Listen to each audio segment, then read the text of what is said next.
Dear friends, the Vat Controller has been having a disturbing time. He ordered a goods engine from Scotland and was surprised to have received two. They have both lost their numbers and neither knew which was which. So, he did not know which engine to keep. These stories I am about to tell you are about these two engines' adventures on their first few weeks on the railway, and how they, Donald and Douglas, became numbers 9 and 10 of the North Western Railway. The narrator.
More and more people travel on the Vat Controller's railway.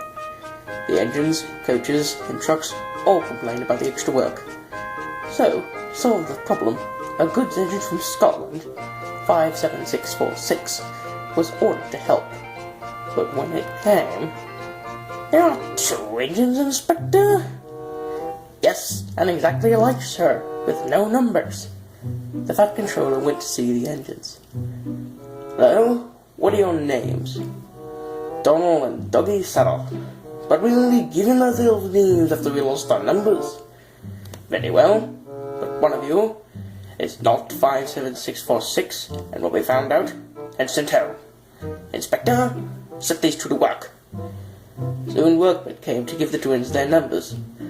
Donald was 9 and Douglas 10. When the men went away, they were left in the shed. "You may have noticed, Dougie, that young painters forgot something." "What did they forget?"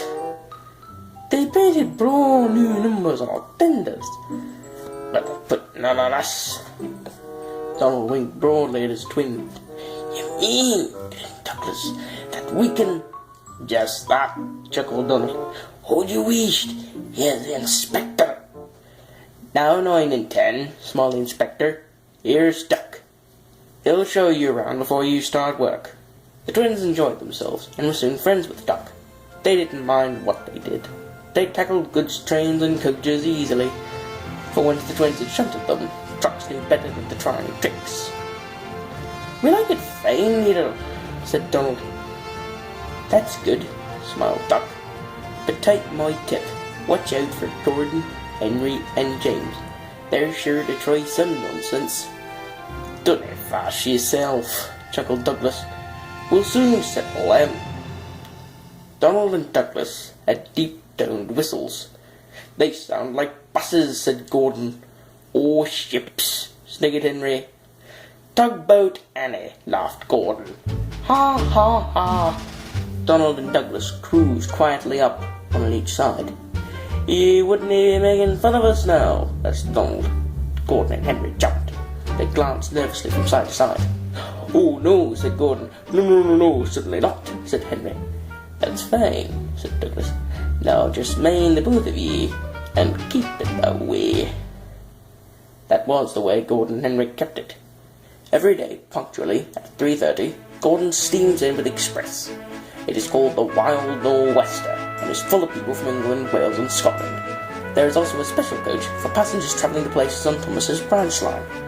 When the other coaches are taken away empty, engines have to remember to shunt the special coach to the main platform. It doesn't wait there long. Thomas, with an incurable, comes hurrying from the junction to fetch it. Thomas is very proud of his special coach. One afternoon, Douglas helped Duck in the yard, while Donald waited to take a goods train to the other end of the line. As Duck was busy arranging Donald's trucks, Douglas offered to take away the coaches. Douglas was enjoying himself when an awful thought struck him. I hope the Fat Controller doesn't find out I shouldn't be here. I couldn't have paid going back. He worried so much over this that he forgot about Thomas's special coach. He pushed it, with the others, into the carriage siding, then ambled along to join Donald at the water column. As he went, Thomas scampered by, whistling cheerfully. But soon Thomas came fussing. "Where is my coach?" he said.